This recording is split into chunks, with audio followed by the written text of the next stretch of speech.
My channel that is बायोशायो। Students, आज के लेक्चर में अपन को देखना है कि रिप्रोडक्टिव हेल्थ क्या होती है। ठीक है, अब देखो गवर्नमेंट ने इस चैप्टर को डाला है रिप्रोडक्टिव हेल्थ, किस में डाला है? अपने 10th के सिलेबस में, जो कि रिप्रोडक्शन है। ठीक है, अब उनका मोटिव जो है डालने का ये है कि अपन को लोगों में ये अवेयरनेस करानी है कि रिप्रोडक्टिव हेल्थ क्या होती है।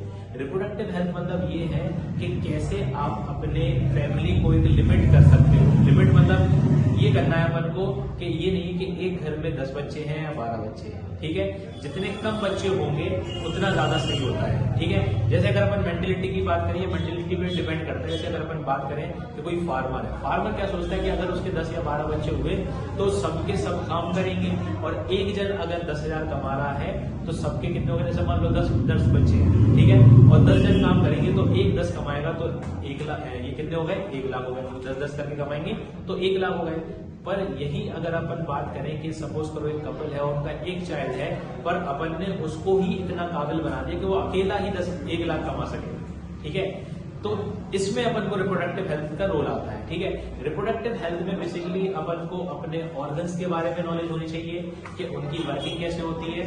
और एक बात अपन ने सीखी है पिछले लेक्चर में, फर्टिलाइजेशन, कि अगर ओवम है और स्पर्म वहां पहुंच गया तो फर्टिलाइजेशन हो ही जानी है, प्रेगनेंसी कंसीव हो ही जानी है और इम्प्लांटेशन हो ही जानी है, तो वो तो बेबी में कन्वर्ट हो जाएगा। तो अनवांटेड प्रेगनेंसी से बचने के लिए अपन क्या कर सकते हैं, जो अपन को इस चैप्टर में देखना है। ठीक है, अब एक लाइन है कि इट इज नॉट ऑलवेज के couple want a child, it's a sexual desire too. ठीक है, ये डिजायर के ऊपर होता है कि किसी को हमेशा ये नहीं है कि चाइल्ड चाहिए। ठीक है, वो सेक्सुअल डिजायर भी हो सकती है, पर सेक्सुअल डिजायर के रहते अगर अनवांटेड प्रेगनेंसीज होंगी तो नंबर तो बढ़ेगा ही बढ़ेगा। ठीक है, तो उसको अपन कैसे कंट्रोल कर सकते हैं, उसको अपन के लिए देखना है। इसके लिए अपन को मेंस्ट्रुअल साइकिल की नॉलेज होनी चाहिए। ठीक है, मतलब इसके पहले लेक्चर में जो अपन ने मेंस्ट्रुअल साइकिल देखा है, ठीक है, उसमें अगर अपन देखेंगे, अगर अपन को रिस्क पीरियड, फ्री पीरियड पता है तो अपन इन अनवांटेड प्रेगनेंसी से बच जाएंगे। ठीक है, तो अगर अपन रिप्रोडक्टिव हेल्थ की बात करें, उसमें बहुत सारे कॉन्ट्रासेप्टिव मेथड्स होते हैं। कॉन्ट्रासेप्टिव मेथड्स मतलब ये होता है कि वो क्या वे है कि तुम्हें स्पर्म और ओवम को मिलने नहीं देना है। ठीक है, अब ये अपन बहुत तरीके से कर सकते हैं, बहुत डिफरेंट मेथड्स होते हैं जिनके थ्रू अपन स्पर्म और ओवम को मिलने से रोकते हैं। स्पर्म और ओवम मिले नहीं तो फर्टिलाइजेशन होगी नहीं, वो जायगोट बनेगा नहीं, और ना ही वो इम्प्लांट होगा और ना ही वो बेबी में कन्वर्ट होगा। तो सबसे पहले अगर अपन देखें, यहाँ पर अपने पास मेथड्स है, इस लाइन में एक में अपने पास क्या है? मेथड्स है, और यहाँ पर अपने क्या है? उनके एग्जाम्पल है। ठीक है, सबसे पहले अपन बात करेंगे बैरियर मेथड की। बैरियर क्या होता है? जैसे अपन कहीं रोड पे जा रहे हैं, वहां पे पुलिस वाले बैरियर लगा खड़े होते हैं अपन को रोकने के लिए, तो यहाँ पर भी अपन क्या करेंगे? बैरियर में अपन स्पर्म के आगे बैरियर लगा देंगे, मतलब फिजिकल बैरियर होगा, जो कि क्या करेगा? ओवम के पास स्पर्म को जाने नहीं देगा। ठीक है, सबसे पहले अपन बात करें तो जो प्रोटेक्शन का मेथड होता है, जिसको अपन कॉन्डम बोलते हैं, वो वाला पार्ट क्या करवाता है? बैरियर बनता है, फिजिकल बैरियर, जिसमें क्या होता है? Rubber sheath bound over the penis. Penis क्या है? Secondary reproductive organ of a male. उसके ऊपर उसको पहना जाता है to stop the sperm from entering the vagina.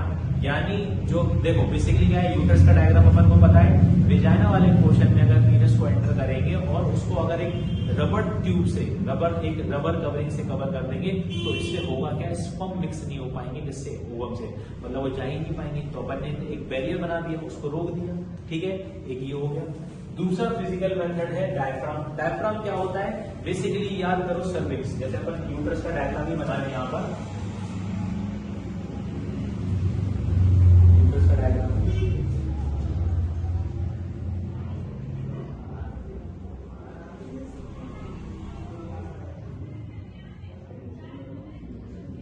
अब डायफ्राम क्या होता है? कप स्ट्रक्चर होता है, रबर का कप होता है, उसको क्या करते हैं? सर्विक्स के माउथ पर यहाँ पर ऐसे लगा देते हैं, कप ऐसे। अब यहाँ पे तुम कप लगा दोगे तो, और यहाँ पे वेजाइना वाले पोर्शन में सपोज करो स्पर्म कर दिए, तो वो इस कप को क्रॉस नहीं कर पाते हैं। ठीक है, इस कप को क्रॉस नहीं कर पाएंगे, तो एक तरह से तुमने बैरियर लगा दिया, उन्होंने वही रोक दिया, तो कितने से ज्यादा स्पर्म तुम्हें वहां डोनेट कर दो, पर वो जा ही नहीं पाएगा, क्योंकि वहां पर क्या है? डायफ्राम है। ठीक है, तो इसमें क्या है? Prevent the transmission of sexually transmitted disease, STDs and no side effect. हाँ, एक फंक्शन और है सबसे बढ़िया, देखो कॉन्ट्रासेप्टिव के मेथड अपने पास बहुत सारे हैं, पर जो वर्ल्ड में जो पॉपुलर है, बहुत एक्सेप्टेड वाला है, वो प्रोटेक्शन का मेथड ही है, क्योंकि उसमें क्या होता है? कोई साइड इफेक्ट्स नहीं होते, कोई साइड इफेक्ट्स नहीं होते, और साथ में अपन जानलेवा बीमारियों से भी बचते हैं जिनको बोलते हैं सेक्सुअली ट्रांसमिटेड डिसीज। जैसे अगर अपन बात करें एड्स की, HIV वायरस की, तो जो HIV वायरस होता है उसका कंसंट्रेशन सबसे ज्यादा सेक्सुअल फ्लूइड में होता है, ठीक है। तो सेक्सुअल फ्लूइड अगर फीमेल का और मेल का मिक्स कर जाते हैं तो उसी में क्या होता है, ये HIV वायरस ट्रेवल कर सकता है उस पर्टिकुलर इंसान की बॉडी में और फिर उसको HIV का केस हो सकता है, मतलब उसको एड्स हो जाएगा, ठीक है। तो सबसे ज्यादा ये वर्ल्ड पॉपुलर इसलिए है, ज्यादा यूज करने वाले लोग सबसे ज्यादा इसी को एक्सेप्ट करते हैं, ठीक है। क्यों? क्योंकि इसमें बेसिकली क्या है, सेक्सुअल फ्लूइड मिक्स नहीं करते, कोई जानलेवा बीमारी ट्रेवल नहीं होती, अपन प्रोटेक्टेड भी रहते हैं और दूसरा अपन अनवांटेड प्रेगनेंसी से बचते हैं, ठीक है। यहाँ पर रबर कब होता है, is placed in the vagina over the cervix, जिसपे यहाँ पे सर्विक्स पे लगा दोगे तो इसको हम जान नहीं पाएंगे। नेक्स्ट है अपना intra uterine device. Intra uterine device क्या होती है, यूट्रस में बेसिकली क्या है, अपन को एक तरह का डिवाइस फिट करना है। क्या करना है, एक तरह का डिवाइस फिट करना है, जिससे क्या होगा, स्पर्म नहीं जा पाएंगे। जैसे ये यूट्रस है, यूट्रस में क्या करते हैं, एक इंट्रा यूट्रीन डिवाइस है, कॉपर टी है। कॉपर टी में अपन क्या करेंगे, यहाँ पर एक कॉपर की टी लगा देते हैं, ऐसे करके कॉपर की लगा, उसमें से थ्रेड बाहर निकल रहा होता है, ठीक है। और ये अपन क्या नहीं कर सकते, घर पर नहीं कर सकते, ये डॉक्टर की हेल्प से ही होता है। तो यहाँ पे अपन क्या करेंगे, कॉपर टी लगा देंगे। ये बताओ, जब यहाँ पे एम्पुलर वाले पोर्शन में जब फर्टिलाइजेशन हो जाएगी तो जायगोट तो आके यहीं पर इम्प्लांट करेगा, पर इम्प्लांट कर नहीं पाएगा क्योंकि तुमने टी लगा दी उधर पर, तो जगह नहीं मिलेगी इम्प्लांट के लिए। तो इससे क्या होगा, इम्प्लांटेशन नहीं हो पाएगी। यानी अगर फर्टिलाइजेशन हो भी गई, मान लो अगर हो भी गई, तो इम्प्लांट नहीं होनी है। प्लस तुम्हें पता है कि कॉपर क्या है, एक आयन है, Ca2+ होता है। तो जैसे अगर हम तुम्हारे पैरों में बेड़ियां बांध दें लोहे की और तुमसे बोले दौड़ो, तो तुम दौड़ तो पाओगे नहीं, भाग तो पाओगे नहीं। तो इसमें क्या है, ऐसे ही स्पर्म के संग होता है। जैसे ये स्पर्म है तो इसकी टेल पर बहुत सारा कैल्शियम आयन बैठेगा, Ca2+। यहाँ पर कैल्शियम बैठेगा, जितना ज्यादा कैल्शियम टेल पर बैठेगा तो स्पर्म ऊपर नहीं जा पाएगा, वहीं पर रिस्ट्रिक्ट रहेगा। इससे भी अपन ने एक तरह का क्या किया, मिलन रुकवा दिया, किसका, स्पर्म और ओवम को मिलने से रोक दिया। अपन को यही करना है, हर कॉन्ट्रासेप्टिव मेथड में अपन यही कर रहे हैं फिजिकल वाले में, कि स्पर्म और ओवम को मिलने नहीं दे रहे हैं, ठीक है। नेक्स्ट है अपना डिवाइस, इसको बोलते हैं IUCD, intra uterine device can cause side effect due to irritation of the uterus.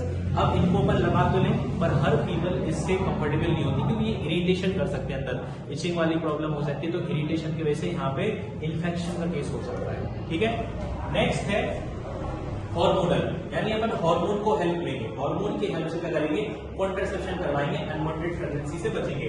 जिसमें सबसे पहले अपने पास है ओरल कॉन्ट्रासेप्टिव पिल्स। सर ये क्या होती है, देखो अपन को पता है फीमेल की बॉडी में मेसोसाइकिल चल रही है, ठीक है। तो उसमें हर टाइम पर कौन सा हार्मोन कब निकलना है ये प्री डिसाइडेड है, और कब निकलता है, कितने टाइम के लिए वो भी डिसाइडेड है।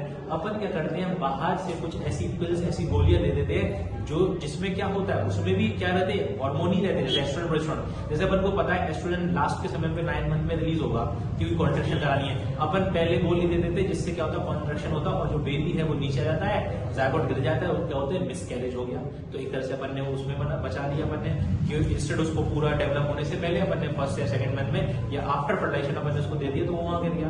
तो ये कॉन्ट्रासेप्टिव पिल होती है, these disturb the hormonal balance of the body and cause side effect also. इसके साइड इफेक्ट है, तभी हम बोल रहे हैं कि जो प्रोटेक्शन का मेथड है, जो कॉन्डम का मेथड है, बेसिकली वो क्या है, नो साइड इफेक्ट। ये सब चीजें यूज तो कर लो, पर इनके साइड इफेक्ट बहुत होते हैं बॉडी पर। फीमेल की साइकिल खराब हो जाती है, क्या पता 2-3 महीने तक साइकिल ही ना आए, ठीक है, लेट हो जाती है। फिर आता है केमिकल स्पर्मिसाइड होती है। स्पर्मिसाइड मतलब क्रीम होती है जिससे स्पर्म मर जाते हैं। फीमेल अगर अपने वेजाइना वाले पोर्शन में, यहाँ पे सर्विक्स वाले पोर्शन में इसको वहां पे अगर अप्लाई करते हैं तो वहां पे अगर स्पर्म जाएंगे तो स्पर्म स्पर्मिसाइड से मर जाते हैं, ठीक है। यहाँ पर क्या होता है, applied in vagina kill sperm and can only B use with condom और डायफ्राम, ठीक है। जो डायफ्राम जो कप होता है वहां पर अपन क्या करते हैं, स्पर्मिसाइड क्रीम लगा के वहां पर उसको लगा देते हैं, ठीक है।